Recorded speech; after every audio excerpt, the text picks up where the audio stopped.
ታላቁ ቅዱስ መቃርስ የተናገረው ምክር። ከሁሉ አስቀድመ ምላስህን ግዛ። ወንድሜ ሆይ እንደ እሳት የምትቃጠል ክፉ ቃልን ከመናገር ተከልከል። ምላስህን ካልገዛ በስተቀር እውነተኛ የክርስትና ሕይወት ሊኖርህ አይችልም። አስተውል። ያለ ልክ መናገር የነፍስን ሰላም ያናውጣል። በወንድም ላይ የምትናገረውን ክፉ ቃል ሁሉ አንተ ከፈጣሪህም ይለይሃል። ምላስህ ትንሽዬ ስጋ ብትሆንም ታላቅ እሳትን ታነዳለች። በወንድም ላይ የምትፈርድ ከሆነ አንተ ራስህ በፈጣሪ ፊት ተፈርዶብሃል። ስለዚህ ወዳጄ ሆይ በአንደበቱ የማይሰናከል እርሱ ፍጹም ሰው ነው። በመናገር ከምትጸጸት በዝምታ ታላቅ ሰላምን አግኝ። ታላቁ ቅዱስ መቃርስ። በመናገር ብዛት ኃጢአት ሳይኖር አይቀርም። ከንፈሩን የሚገታ ግን ብልህ ነው። መጽሐፈ ምሳሌ ምዕራፍ 10 ከቁጥር 19። እግዚአብሔር እንደምትመጡ ይናገራችኋል። በጸሎቱና የሚያስፈልጋችሁን ልስጣችሁ እያለ ነገር ግን እናንተ ለ2 ደቂቃ ብቻ ትጸልዩ ወዲያው ትሰላቻላችሁ። ከእግዚአብሔርም አንዳች ሳትቀበሉ ትሄዳላችሁ። እግዚአብሔር ወደ እናንተ ያይና እንዲህ ይላል፣ ስለምን ከኔ ሳትቀበሉ ተመለሳችሁ? የሚያስፈልጋችሁን ልሰጣችሁ ወድጄ ነበርና ስለምን ቶሎ ተመለሳችሁ? ያዘጋጀሁላችሁን ለምን አትወስዱም እያለ ነገር ግን እናንተ ቶሎ ሰለቻችሁና ለመሄድ ወሰናችሁ። እሺ ሂዱ። ከዚያ ግን እግዚአብሔርን መፈለግ ትጀምራላችሁ፣ አታገኙትም። ጥላችሁ ስትሄዱ ያጣችሁት ምንም ሳትይዙ መሄዳችሁን ብቻ እንዳይመስላችሁ በልባችሁ ለእግዚአብሔር ጊዜ እንደሰጣችሁት ማሰባችሁን ጭምር እንጂ።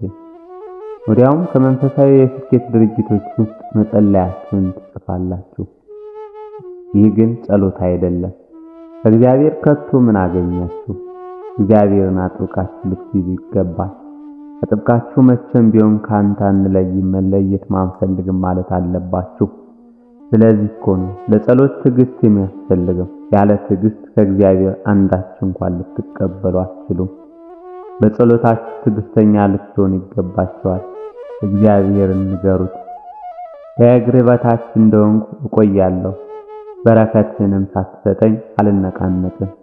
ከእግዚአብሔር በረከትን ካልተቀበልኩ እርሱም መያዜን አልለቅም፣ ካልባረከኝ አልለቅም፣ ይዘዋለሁ፣ ወዴትም ይሄድ ዘንድ አልተወውም።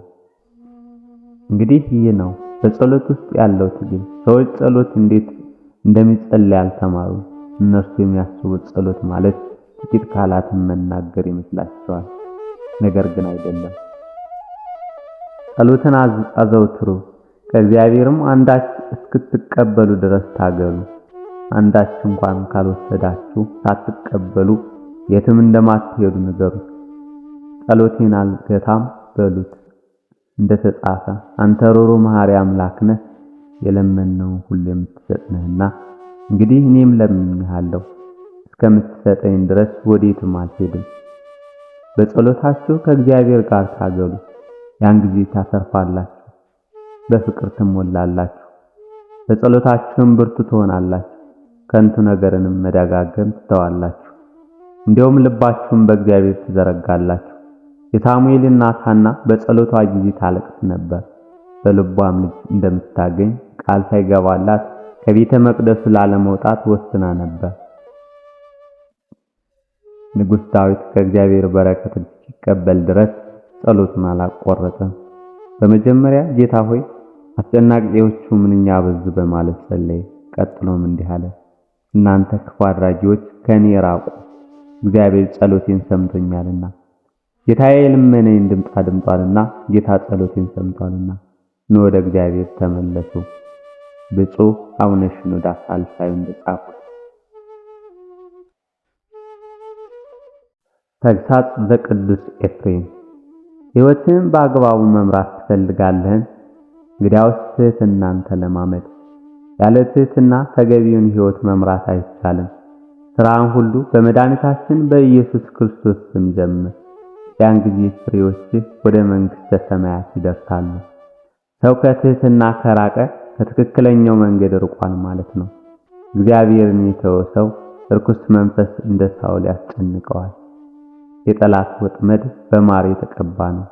በማር ጣዕም የሚማረክ ሰው ሐዘንን ሁሉ በያዘ ወጥመድ ይያዛል። ትሕትናን ውደዱ፣ ያን ጊዜ ከሰይጣን ወጥመድ ውስጥ አትወድቁ። በትሕትና ክንፍ በበረራችሁ ቁጥር ሁልጊዜ ከጠላት ወጥመድ በላይ ትሆናላችሁ። ግልፍተኝነት እንደበሰበሰ ረጅም ዛፍ ነው። ቅርንጫፎች ሁሉ በቀላሉ የሚሰበሩ ናቸው።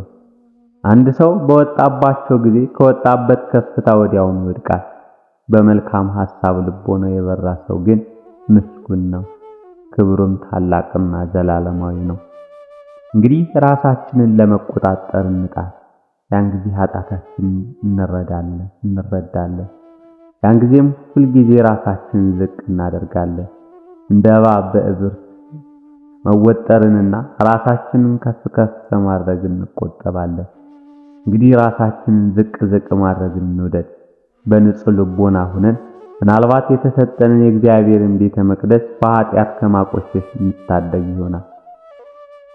መልካም ጸሎት በሳግና በእንባ የታጀበ ነው። በተለይም ደግሞ በሚስጥር የሚፈስ እንባ። በልቦናው ከፍታ ሆኖ የሚጸልይ ጌታውን በፊቱ ያያል። እኛ የምንኖረውና የሚሄደው በእርሱ ፈቃድ ነውና ልቦናችሁ ከጠነከረ በጌታችን ፊት አልቅሱ። እርሱ የእውቀትን ብርሃን ይገልጥላችኋል። ወደ እርሱ የሚወስዳችሁ አዲስ ልብን ይሰጣችኋል። ንስሐ የገቡና ምሕረት የለመኑ ሰዎች ዕዳቸው ተዘርሮላቸዋል። ነገር ግን ለሰራው በደል ምሕረት ትለምን ወንጀልና በደልን በወንድም ላይ ቂምን መያዝን መተው ይገባል። ፍቅር ሳይኖርህ ወደ እግዚአብሔር የምታደርገው ልመና ከተዘጋው በር ውጭ ይቀራል። የጸሎት በር የሚከፍት ፍቅር ብቻ ነው። ወንድምን ብታስቀይም እግዚአብሔርን ታሳዝናለህ። ካንተ ጋር ካለው ከወንድም ጋር ሰላምን ከፈጠር ግን በሰማይ ካለው ከእግዚአብሔር ጋር ትታረቃለህ። ወንድምን በፍቅር ብትቀበለው በደሉንም ይቅር ካልከው እግዚአብሔርን ተቀበልክ። ስለዚህ በተናደዱ ሰዎች በኩል ከእግዚአብሔር ጋር ታረቅ። እንግዲህ የተበሳጩትን በማስደሰት እግዚአብሔርን አስደስተው። በታሰሩት ሰዎች በኩል እግዚአብሔርን ጎብኘው። በተራቡት ሰዎች በኩል እግዚአብሔርን አብለው። በታረዙት ሰዎች በኩል እግዚአብሔርን አልብሰው። መንገደኛን በመቀበል እግዚአብሔርን በአልጋህ ላይ አስተኛው። እግሮቹንም እጠበው፣ በማዕድህም አስቀምጠው። እንጀራህንም ከእርሱ ጋር ተካፈል፣ ጽዋህንም ስጠው። እርሱ ታላቅ ፍቅሩን አሳይቶሃልና እሱ ስላንተ ብሎ ትበለው ዘንድ ሥጋውን ቆርሶልሃል፣ ትጠጣው ዘንድም ደሙን አፍስሶት። ድርሳነ ቅዱስ ኤፍሬም። በኃጢአታችሁ ሰካራም ሐሳቦችን የምታወጡ እናንተ ምድራዊ ሰዎች ሆይ ስሙኝ፣ ፈዋሽን አግኝቻለሁ። እርሱ በሰማያት ተቀምጧል፣ በፈውሱ ምድርን ሞልቷል። እርሱ ብቻ ሕመሜን ሊፈውስ የሚችለው እሱ ብቻ ነው። እርሱ ብቻ ኢየሱስ ክርስቶስ የተሰወረውን የሚያውቅ የልቤን ሐዘን የነፍሴን ፍርሃት ሊያስወግድ የሚችል ክርስቶስ ጸጋ ነው። ክርስቶስ ሕይወት ነው። ክርስቶስ ትንሣኤ ነው።